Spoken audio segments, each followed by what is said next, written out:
Today is Hi. Thursday, and it's a chaotic Thursday. In full admission, I made a little boo-boo in the StreamYard. I was trying to make sure that we were recording locally, and I accidentally hit go live. So we're on a different live for this Thursday. And I'm on LinkedIn right now, if anyone's watching, trying to... Oh, here we go. Okay. Hold on, because I'm trying to put in the old one the link to the new live, and I've got it. So let me do that really quickly. I just did it. Oh, you did it. You did it. You're Okay. good. You're good. We both did it. Okay, so several things are going wrong right now, and we're just going to live in it because life is messy and learning is messy. And so we had an issue with the StreamYard, which has been an ongoing issue. So hopefully we're going to be able to call them and like get it fixed. But it launched and then it shut off, and we're like, oh no, not again. This has definitely happened before, and not just on Ship, but like with a lot of StreamYard users that I know. And the problem is like the cancel button and the yes button are literally touching each other. And also, I'm not sure where our wonderful esteemed guest is right now. Hopefully she's fine. But I talked to her, she chatted with me this morning, so I thought everything is good to go. So instead, as soon as Dr. Kristen comes, we will hop on with her and talk about her amazing woman of history that she chose. And but I for will now, disappear. or maybe just stay, because she wanted to talk about the patron saint of beer, by the way, which I thought was so cool. Yeah, her person is Saint Brigid of Ireland, or Brigid. I feel like I'm saying it wrong. She would know how to say it better than I do. But she founded the first nunnery in Ireland, and she's like said to be able to change water into beer for people in leper colonies. So I was like, that's so interesting. I definitely want to know more about this. Okay, have you heard so of her Jesus before? I'm sure I have, but I didn't know about the water to beer part, because I'm thinking, okay, Jesus water to wine and this saint water to beer. All right, who can do water to vodka? That's my next question. Whoever can, you need to help me with my vanilla extract making, because that's what I use vodka for. I just like it's so much better than store-bought stuff. And when I was living in Greece, we could not buy vanilla extract. You can only buy vanilla sugar, which tastes very different. So we would make it. We would order vanilla beans and then make it ourselves. I'm remembering I took a class once on the champagne, and I'm not going to pronounce this correctly. Veuve Clicquot. I can't say it right. VC champagne. Okay. And it was actually a woman. She was a widow who took over the company and figured out the method for making champagne clear, because it used to be really cloudy, and the glasses would have like the stem glasses would have like little divots in the bottom, because you would pour the champagne and let the sediment go to the bottom so you didn't drink it. And she figured out a method of how to get the champagne to be clear. Oh my gosh, that's amazing. Yeah. Science. Yeah. I'm going to look it up on Wikipedia, and I'll put the link in the chat, just because now I want to tell everybody, like, go read this article about Veuve that I can't say right.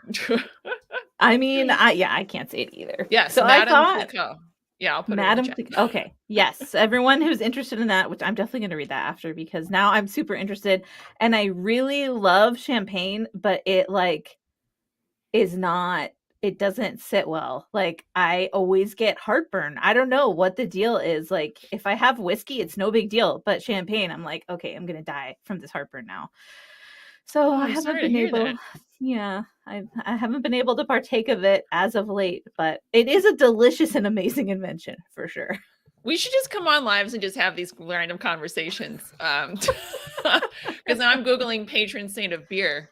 And so there's more than one. There's more than one. That was the thing that I was really impressed with. I was like, okay, yeah. Yeah, there is more than one. Oh, look, Beer History has it. Okay. Joan is asking, have you ever tried Skinny Girl wine? A low calorie and woman operated. I'll have to try it. Yes, Joan, that sounds amazing. I haven't tried it yet, but next time I'm going to the liquor store, because I live in Pennsylvania and they don't sell liquor in the normal store. You have to go to a separate store to get it. I will check that out. Definitely. And just if you're joining us, we're not just like talking about alcohol. We have a reason.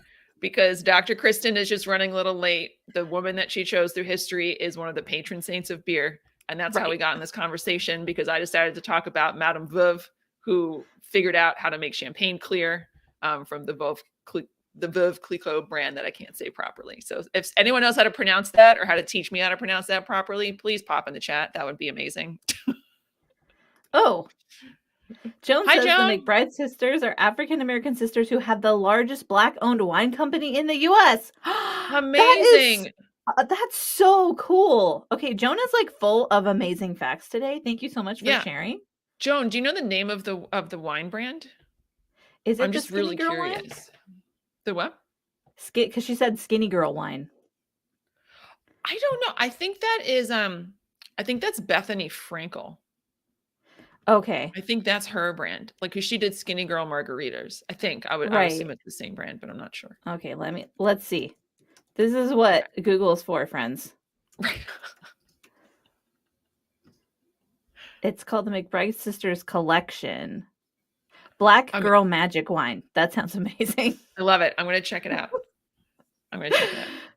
Okay, yeah. So we got on the alcohol detour because of the person that Dr. Kristen had selected, which was Saint Brigid of Ireland, who was she founded the first nunnery in Ireland. I really want to hear Dr. Kristen talk about this.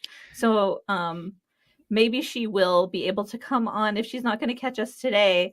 But one of the people that I've been researching, and I don't know if you know this about me, Anne, but I am like the biggest Nora Ephron fan ever. You've mentioned her before. Yeah, like maybe not as much. Like I feel like Meryl Streep is maybe the biggest Nora Ephron fan ever because she loves working. She loved working with her. But one of the things that she did that was groundbreaking was she worked with Rob Reiner to create a storytelling format that better represented how men and women communicate with each other. And the experiment that happened resulted in When Harry Met Sally. Am I saying that right? When Harry Met Sally. Yeah, When Harry Met Sally. Harry comes first. Yeah. I'm like, is Sally first? Now I'm doubting myself. Because I don't have my notes for this, but it's live. We're going with it. But I thought that was really cool because I have seen so many wrong versions of how men and women interact. And full disclosure, I'm married to a man and I have been for 17 years. And the way that we interact is not the same way that I would interact with you, my friend. And also, we think similarly. My husband and I do not, like, now we've been stuck around each other for a long time. So we do have like similar, we do think similar things. But like, hearing her and Rob Reiner talk about it actually helped me communicate with my husband better. And I was thinking, why don't we have some kind of guide, like more exhaustive guide on this for the workplace? Because that would be really helpful. And obviously Nora isn't around to help us with that anymore, which is so sad. But I was just thinking about how interesting it was because I was doing some client work last week and it's for 3 super amazing women. And they are talking to an entire industry of people. And I was like, if we choose to communicate with we speak, which is like when we talk about ourselves as a group, I was like, that is not going to sit well with men. They don't like that in general. And they're like, it doesn't matter. I was like, okay, cool. That's what I wanted you to say. That's what I was hoping you would say. But how many times are we like in a room with a bunch of men and we're monitoring everything that comes out of our mouths so that we can communicate in a way they'll understand? But like, we don't have any guidebook. That's what I'm looking for, you know? I've read some articles on this. I think we all have different communications styles. And again, we're not trying to generalize, but like for statistically, women, we talk in like a roundabout fashion. And like, we're just communicating and we sort of just like, like here we are. We're just like, blah, blah, blah, blah, blah. Let's talk about, but like this feels natural to us. Like we're just having a chat, but it's unnatural to other people who just want it straight and like to the point. And sometimes I just feel like I need to talk things out. I don't actually want you to solve my problem. I've already solved it, but I'm just talking it out to sort of come to terms with it. Yeah. Yeah. Right, definitely. Yeah, it's so I've been researching her, which is really fun. I watched Julie and Julia with my grandma last week, which was her Oh yeah. last film. And also I feel like one of the things that she was able to do really well was highlight generational differences, which Mm. is something that comes through in that film in such a strong way. And it was really interesting sitting and watching it with my grandma because her take on it was totally different than my take. She Oh wow. related to Julia Child much more than I did because Mm. she lived it, right? I haven't lived it. So it was an interesting experience, and I always feel like I learn more when I have those insights that are not from my own experience but from someone else's lived experience. Mm. I wouldn't, as you're describing Nora Ephron to me, I keep thinking of Jane Austen. Like, is she the modern day Jane Austen? Because I came to Jane Austen late in life. It was my Okay. siblings gave me a copy of Pride and Prejudice and Zombies. Oh yeah, it's Seriously, so true good. story. And I thought, well, maybe I should read the original before I read the zombie version, just so I think it's funnier or understand it better. And I loved the original Pride and Prejudice, but I feel like she captures, you don't, she doesn't need to describe people by the words that they say and how they interact with each other. You know who's a busybody, you know who's rational, you know, do you know what I mean? Like who's very emotional, you know who's a little bit ditzy. Like it just comes across so easily to Yeah, you. Yeah. I would equate the two, definitely. That's Mm. hilarious because aside from Claudia Gray, who is an amazing author, uh Jane Austen is my favorite. Like Claudia Gray dethroned Jane Austen as my favorite author like just a few years ago. No. But she's also, I have to say, Claudia is like the best. Like she is super Jane Austen-y. She met her husband at a Jane Austen party. That's how Austen-y she is. Oh my gosh. So, but like I really love Nora Ephron, and now that you say that, I'm like, oh my gosh, no wonder I love them both so much. They're able to really boil down these ideas and like this gender inequality and also the difficulties communicating with each other into such a digestible fashion. So, yeah, that makes sense why I'm obsessed with both of them. Definitely. Well, so I have a fun, can I share a fun Jane Austen fact? Because I think this is really Yes, do interesting. it. So I have also, like in Bath, they have a Jane Austen festival every year. And I have been to multiple Jane Austen things because I'm also a fan. But I went to a lecture on her work given by a professor. And there have been people that have poured over everything she's written to try to find mistakes. And they thought that they found two mistakes in her writing, but it's really only one mistake. So the mistake that they thought they found was that I believe it's in Mansfield Park. There's a character who has a dog that she refers to as Pug, and the dog is male in the beginning of the book, but then her dog Pug is female in the end of the book. And they were like, oh, Jane Austen made a mistake. She forgot the gender of the dog. But what they actually think she was showing was that the woman was so ridiculous that they just handed her a pug. And then when the pug died, they just handed her a different pug. And she still called the dog Oh, Pug. So, you know, that was my first that was thought the actually. explanation. Yeah, yeah. It was just because over time she just outgrew. Do you know what I mean? She didn't have the first dog, so they gave her a second dog, and she didn't even notice. And I was like, oh my Right. gosh, to just show the ridiculousness of the character, which I thought was intriguing. And they realized that the only mistake that she did make was that she described a field having some flowers that wouldn't have bloomed at the time in the book. Oh That's the gosh. Well, one it's not mistake like she made in all of her writing. Yeah. could she look it up online? No. No, she No, can't. So, exactly. we're Exactly. giving her the suspension of disbelief is well earned in her case. Right. Yeah, Yeah. obviously I'm a writer, so I could talk about I could talk about writing all day. I love Jane Austen so much. This is If you fun. We're haven't just read, talking about women we think are cool. it's Like true, we women through are. history we think are cool. Yeah. But also like these women have paved the way for us, right? Like Mhm. would we be able to have such open discussions about like financial inequality among men and women without Jane Austen? I feel like the answer is no. Like she really set up the system for discussing it and showing that women are at the mercy of these weird endowments and land and marriage, and their lives can be ruined in such a quick fashion. But for men, it's like nothing happened, right? Like we see that in Pride and Prejudice, obviously, with Lizzie. Not Lizzie, And this Libby. is, she was radical at the time for saying no to 2 marriage proposals. You would, I mean, Yes. radical. Yep. Which you don't think about because you're like, oh, I don't want that guy. I'm just gonna say no. But like for her, like that's why her family reacts so strongly when she says no to Mr. Collins, because they're like, this is our way out. Right. I know. They're like, he's going to redeem us all as a family. And she's like, at what cost? And that was a fair question for her to be asking. At the British Library, they actually have like her index cards that she wrote her books on. I've seen them like I went there and I saw them. Yeah. And she used to write on index cards so she could hide them in her apron. So no one knew what she was doing. Like that's how secretive she was, because if people found out, she would be in big trouble. It was like not okay to be a woman author and to write all the subvertive things that she was writing, right? Which we're now like, yes, you should have called all that stuff out because it's awful. But I was like, can you imagine? Like, I get to sit on my computer with my giant screen where I can have my research on one side and my Word doc on another side, and I can write. And she was writing on these little tiny index cards, and she had to hide them anytime someone came in the room. I can't. That just blows my mind.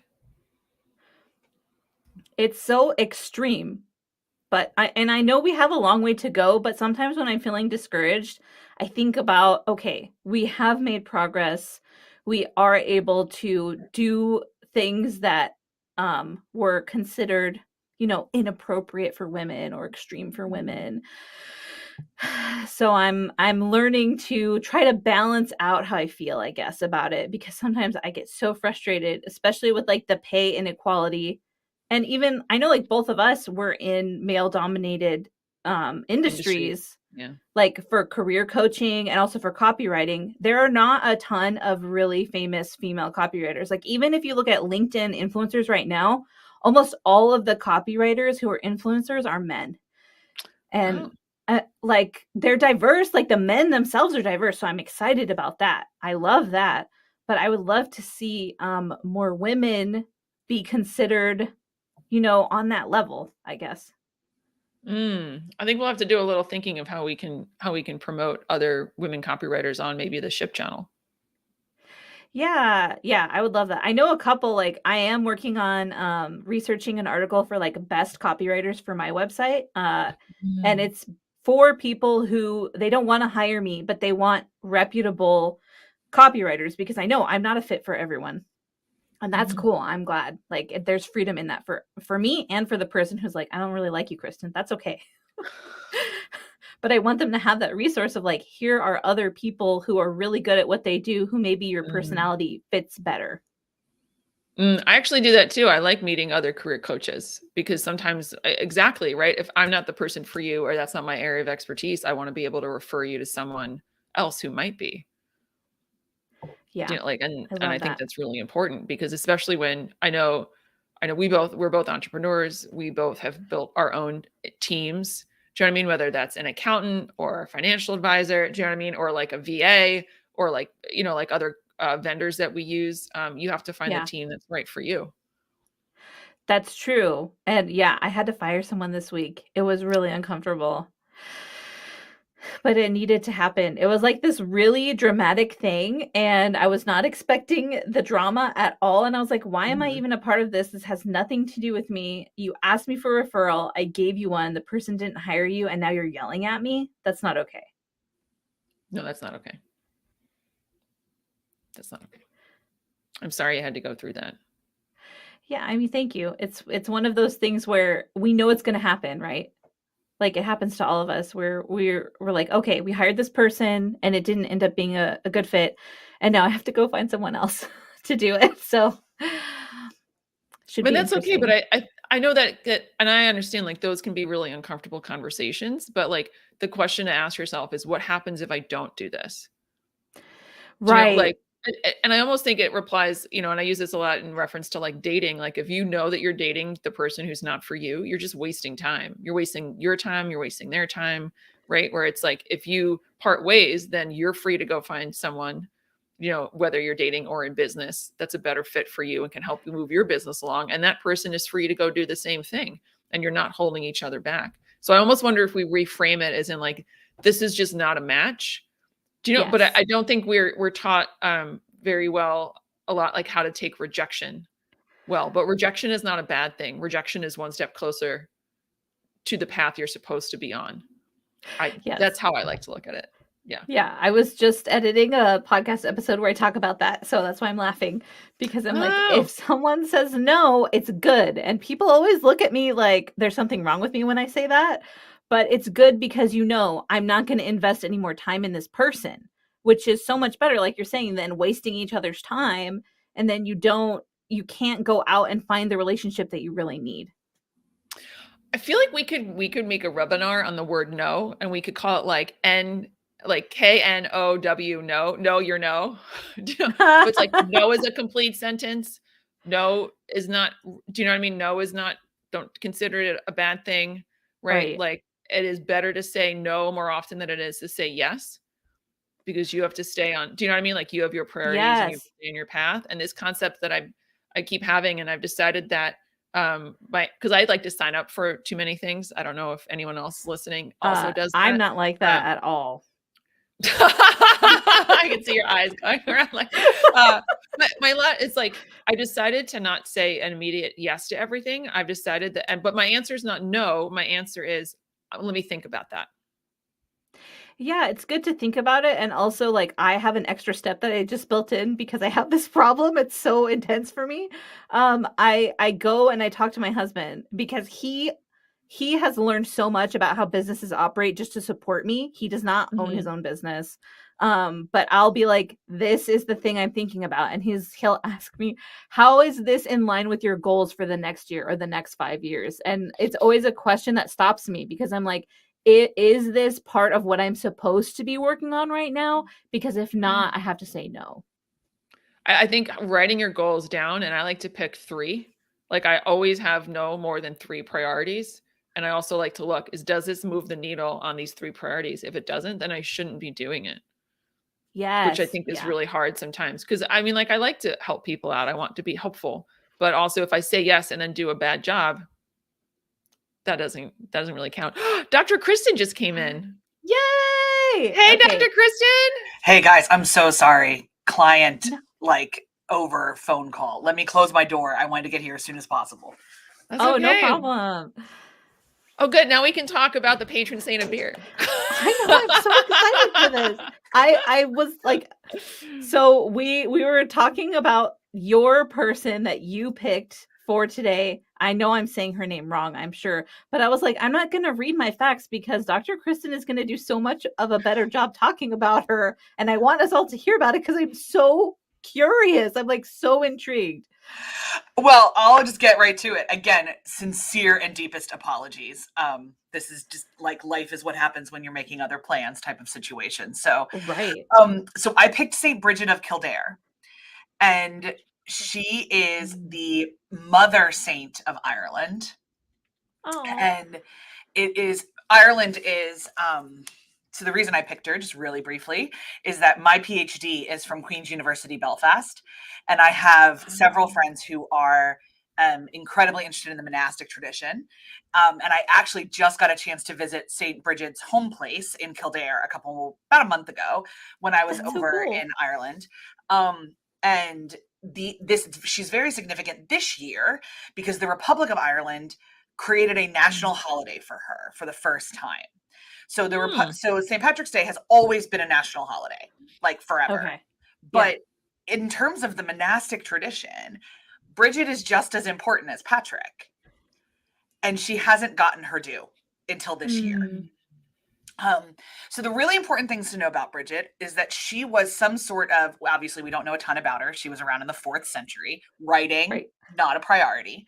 So these are kind of the things that have been passed down.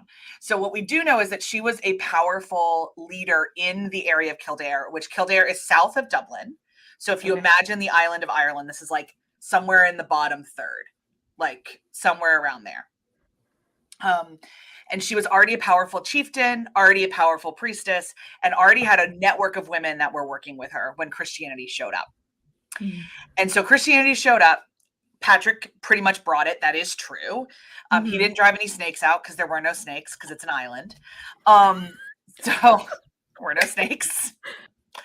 And he didn't use a 4-leaf clover. He used a shamrock, which is 3, and that's how he taught people the Trinity, the triune God of Christianity. But there's a lot of reasons why Christianity worked in Ireland, and there's a lot of reasons why people were super into it. It was very, the Christianity that was taught at the time, and even now, what Protestantism is incredibly flexible to local traditions. And so they didn't have to get rid of a lot of their like existing spirituality. They just had to pray to different gods. So the reason that's important is because that's a lot of Bridget's story too. And Ireland remains kind of a thin place spiritually, where there's a lot of, and by that we mean like in the United States, a lot of people tend to eschew matters of spirituality. Whereas in Ireland, like I know people that don't go to church ever, but take fairy wells really seriously. Like there's still a big mysticism in Irish culture for a lot of people. My husband is Irish. He grew up in Northern Ireland, identifies as Irish, was raised by a mother who is from the Republic. And like to this day, like he still prays to saints when things are lost. And the night before our wedding, they buried a statue upside down. Like some things like there are just some like really spiritual traditions. So I say all of that because Bridget was already kind of like the tits. And then Christianity came along and she was like, I'm in. This sounds great. I love this idea of like, because a lot of Druid Christianity didn't necessarily super involve service to other people. Pieces of it did, but we have no confirmation or that it did in Kildare. And she was kind of doing that. She was making sure people were fed and clothed and etc. But she also wasn't like, as far as we can tell, super into war. Like it seemed to be kind of exhausting to her. And a huge part of Christianity was uniting the tribes so that they didn't have to keep going to war over land with each other. So she was like, cool, this sounds great. And then she accidentally became a priest because there wasn't anyone else around to become the leader of that church in that area. So lol that the Catholic Church has never had women priests, because they have. Bridget was first, but not nearly the last. And there's been a church on the location of her home place, what we understand her home place to be, since around 900. And now it's an Anglican church. Now it's a Church of Ireland. But obviously for a while, for a good chunk of its existence, it was Catholic Church. Before that was even a distinction, before that was even a thing. And so Kildare is still really an active town in terms of the myth telling of her and what that kind of looks like. And why I love her and why I wanted to bring her into our modern consciousness is because she just did what she had to do. She didn't seek power at any point in time. The reading that I have of her, and there's been a great documentary on RTE recently about finding what Bridget means to people. The other thing I love about her is that there are people who are very anti-church, but very into Druidism that love Bridget, and people that are super anti-Druidism and really into church who love Bridget. Like she is a really big, multifaceted person that people can find themselves in a really significant way, because she hasn't been co-opted by capitalism in the way that Patrick has. Because most of what people know about Patrick is wrong or shallow. For instance, his color isn't green, it's blue. So if you really want to celebrate St. Patrick's Day, you should be wearing blue, not green. Things like that. Whereas like no one knows anything about Bridget. So if you interact with her personally, you get to be your own self. But the kind of uniting thing is that like she just got stuff done. And we don't have enough, I don't think, women leaders who didn't like seek power or weren't born into it. We need more where it just so happened that they had to be this way. They had to show up. Because that, in my experience of studying women around the world, that's women more than anything else. Something happened. No one else is stepping up. I guess it's me. And that's why I think she can be a really good role model for us. It's because she did have infinite potential. And as far as we can tell, she realized quite a bit of it. But the most important core lesson for me is that she just got stuff done. And in the meantime, essentially mothered an entire nation. And there's so many girls and women in Northern Ireland both sides of the border, who take Bridget, either they're named Bridget or they take her as their communion saint, and they take it as their communion name because she's the goddess of a lot of things. She's the saint of a lot of things, fertility and whatever. But to me, she's the saint of pragmatism. Oh, and the core of Irish women, especially, is pragmatism. They just get on with it. And there's been so much, especially in the North in the 20th century, where there was not, I think my mother-in-law is named Bridget. We call her Bridie. And when I think That's of so cute. I do think a lot of my mother-in-law, who raised 5 children in the middle of a civil war to be as open-minded as they possibly can be. And they're all functional, thriving adults. And she did it largely single because my father-in-law had to drive long distances to get jobs. And he was gone for months and months and months at a time. So she was a single mom in the 80s and 90s in the middle of a civil war a lot. And she just got stuff done. And I know so many Irish women, especially, who just, the government's against them, the church is against them, their families might even be against them, but like, gosh darn it, they just got stuff done. And I'd like to bring in more of that and less of like the lean in nonsense. Like sometimes you just have to get stuff done. I think that is a very, man, there's so many things I want to unpack here. Sorry, my brain is like whirling like a windmill right now. But I think, go ahead, Anne. No, go for it. Yeah, I was just thinking about the way that like men have this urge to fix things, and women have a different urge, which is to like figure out why the problem is happening and solve it that way, as opposed to let's just use a hammer and hit something. And I really love that you're picking someone who is like, let's take action. Let's do this. Like, honestly, my background is I lived in Greece for 7 years, and the organization that I worked for was founded by a woman who was just tired of seeing people go through what they were going through as far as human trafficking. And the local law enforcement was involved, unfortunately. Like, they did not care about protecting anyone, and she was fed up. And so she founded this whole organization that's doing amazing things because no one else was doing it. Yeah, I remember my little privileged self, my little, suburban, overeducated, privileged self got to go to Rwanda in 2007.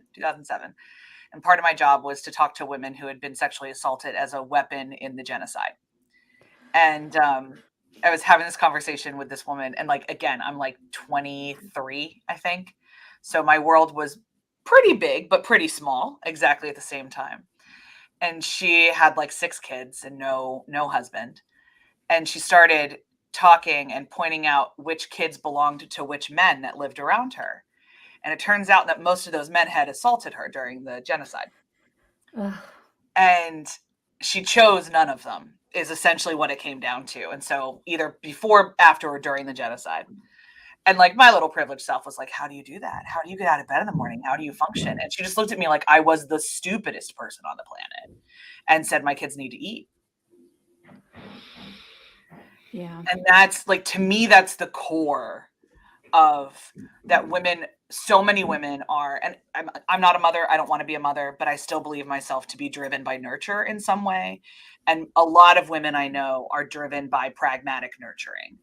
Like, whether that is of themselves, whether that is of an animal, whether that is of a child, whether that is of a friend, we're driven by pragmatic nurturing. And we're cultured that way too, which certainly helps, but, right. Or hinders, depending on your persuasion. But yeah, I always crave pragmatic heroines. And when I started learning about her, that's when I started to get really into Bridget. Because I mean, like, we're all exhausted, and if one more person tells me I can have it all, I might throat punch someone. So I just need people who got stuff done and we're still human about it. Yeah, I love that. That's such a simple way of saying that, and are still, like, they were still human about it.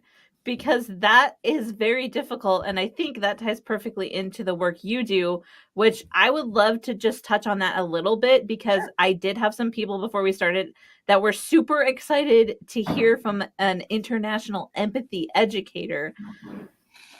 So how did you know that? I'm like, I didn't even know that was a thing, honestly, like until I met you. So it's not a thing until we made it up. So don't feel weird. Okay, so you made it, which I love, because you're just getting it done, right? You're like, I'm making it because it needs to exist. So how did you know that's what you wanted to do? I mean, it's title, career, whatever, 14 at this point. But when I look back, you know, it's the story of my life in a very real way. The impetus really truly is, so I'm in business with my best friend. And her name's Erin. We call ourselves the Good Doctors because we both have PhDs, and we met doing our PhDs, both in Northern Ireland. Hers is in anthropology and mine's in sociology. And what that means is that we are really trained in how to study groups of people, how they create society and culture, how they destroy it, how they function together, all of those things. She looks a little bit more at history. I look a little bit more at contemporary, but we're both obsessed with people, context, and cohesion. And so the other side of that is that we lived in Northern Ireland for both of us on and off for 5 years.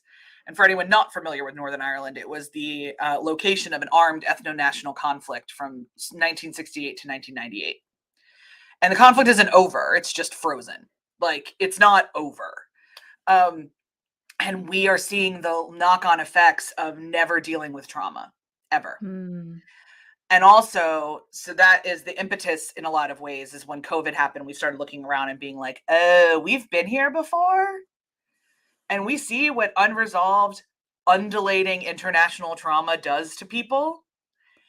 We also knew that our friends that were on the ground making actual change in Northern Ireland, what they taught us is that Northern Ireland is very easy to pretend to make simple.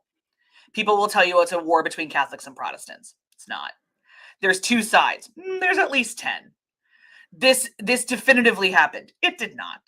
Like, and you meet, like, I remember one day when I was doing my interviews, there was one particular incident that I was interviewing people about, and I got 6 different stories as to what happened that day. Whoa. And to them, I got 6 different factual stories. Right. So what Northern Ireland taught both of us is that understanding is not agreeing. And I can understand your perspective, and I can seek your context, and I can hold that context as important to your personhood and think you're absolutely crackerjacks. Right. And like, I don't have to agree with you at all.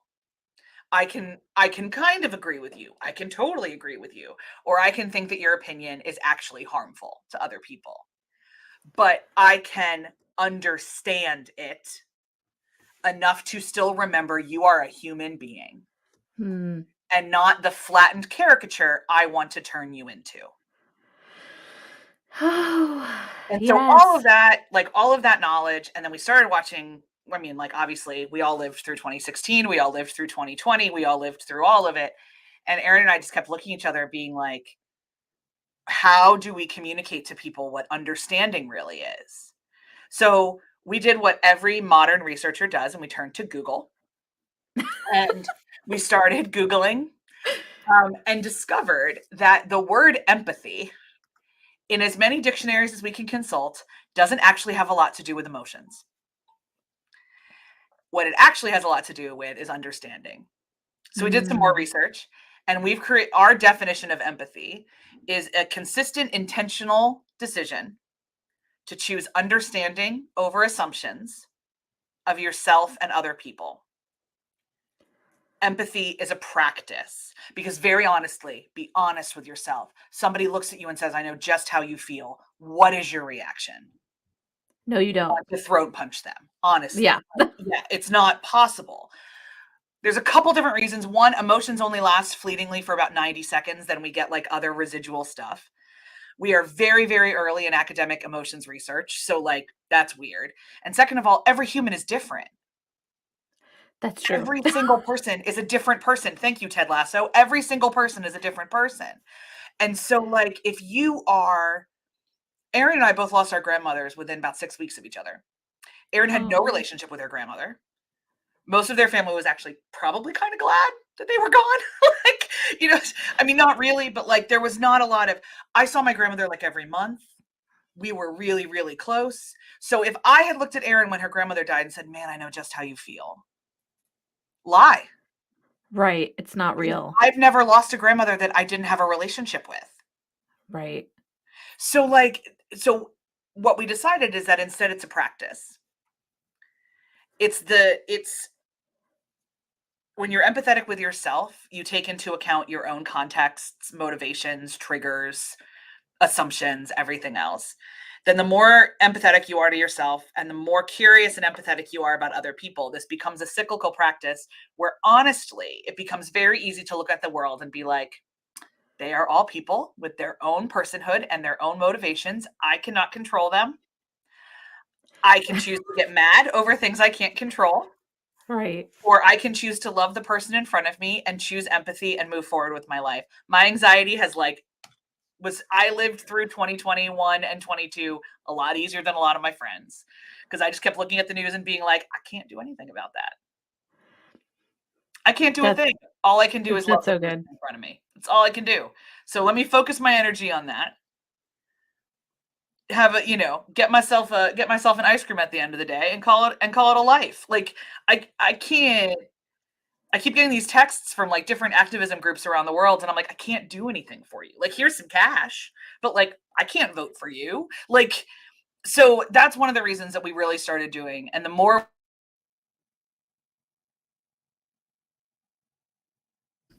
Oh no, did Dr. Kristen freeze? I think so. Oh no, Dr. Kristen, we'll wait for you. As she was talking, Dr. Kristen, you're back. As you were talking, okay. I could hear the song "Let It Go" playing in the background, like a lot of it, yeah, like just the melody. Do you know what I mean? Like, yeah, just sort of wafting. It's just, I think I'm a social worker by training too, and one of the things that social work taught me is that the quickest way to break community is to dehumanize somebody. And the strongest bonds in community is to remember that the other person is a human. And so that's the core. We do a lot of training. We do a lot of everything else. And what we really love about empathy and using it as empathy is that we think it's the foundation for so much. Humans are innately chemically tribal. We categorize people quickly as a term of mental safety. This is what our brain does. Right. We're not broken or evil for doing it. But the good news is we get to rewrite our brain chemistry. We are more powerful than our brains. We can do it. We just have to want to. That's true. That's the main thing. That's so simple. Oh my gosh. That is like the best explanation of that I have heard ever. I love it. Thanks. So now we get to talk about it all over the world, and it's a delight because it's so simple. A lot of my job is taking the things that everyone else has overcomplicated and just looking at my friends and colleagues and the audiences and our clients and everybody else and being like, I promise this is real difficult. It's messy as hell, but you start every conversation and you keep every conversation and you keep every interaction with the person in front of you in traffic down to your spouse or your partner. That person is a human person. Start there. I love that. Oh, that's so good. All right. Well, we're severely over, but I think it was worth it. Oh, I'm so sorry. I'm so sorry, man. I've ruined everyone's entire day. I'm so sorry. No, it's fine. I'm really glad you got to come on and talk because I had conversations with people before and they were really excited about this. And now they can hear you and your message. And I just appreciate you. Thank you for hopping on, even though like you had a work emergency. It's like you said, it's messy. Kristen, we just have to say, why is she the patron saint of beer? Oh, we did ask about that. We did ask about pick a reason. Like, pick her. I mean, we'll look it up. I'll look it up. She's the patron saint of fertility, and that also means agriculture. And the biggest, the largest, the way it was explained to me, just really, really quickly, you've heard of the Irish famine. The Irish famine was manufactured by the British government. There was absolutely enough food on the island to feed everybody, but the Queen demanded more of their food to punish them because Victoria hated Catholics and hated the Irish anyway. So they couldn't make money on potatoes, but they could still make money on beer. And she's the patron saint of fertility. The land was fertile enough to get them beer, and that's how it was explained to me. Okay. But here's the thing, in Ireland, facts do not matter as much as truth does. And so if that's someone's truth, that's what matters. Yeah. Facts are not nearly as important in a culture entirely built on myth and legend. That's so interesting. Okay, I'm going to shut off all the 20 questions that just popped into my head. And I know I took us back to it, but just because we were talking about it earlier, I was like, if people are still listening, we kept talking about it. So we have to sort of close the loop. Yeah, I had it in my notes because apparently she miraculously changed water to beer for a leper colony. I'm sure she did. Like, that sounds very helpful. She didn't. And maybe the water was terribly unsanitary until the 1800s. Right. So everybody drank beer in Europe, especially. And I'll say Ireland, especially a lot. Like my mother-in-law in the 750s was born into a house without indoor plumbing, and in rural Ireland. And so there's getting clean water was not always easy for people on the island. Getting clean beer certainly was. Oh. That makes sense. I mean, I think of Jesus with the wine too, right? Like they're drinking wine because water is hard to get. And water can kill you. Right. And it's important to remember that in a good chunk of the world now, water can still kill you. That's true. And it's it bums me out so hard. And like beer was also not as potent as it is today. Like there wasn't as much alcohol in it, so you could drink a lot of it and you'd be. Because they fermented it for like 2 hours, maybe. It was really just about boiling the water and adding some flavor. Yeah. Oh, and now we have La Croix. So exactly. I mean, if they had just had Spindrift, everything would have been fine. That's my brother's favorite. He has so many cans of it in his house. I'm not exaggerating. Oh, I have like piles of the grapefruit. I have an emotional relationship with Spindrift grapefruit, so I respect that entirely.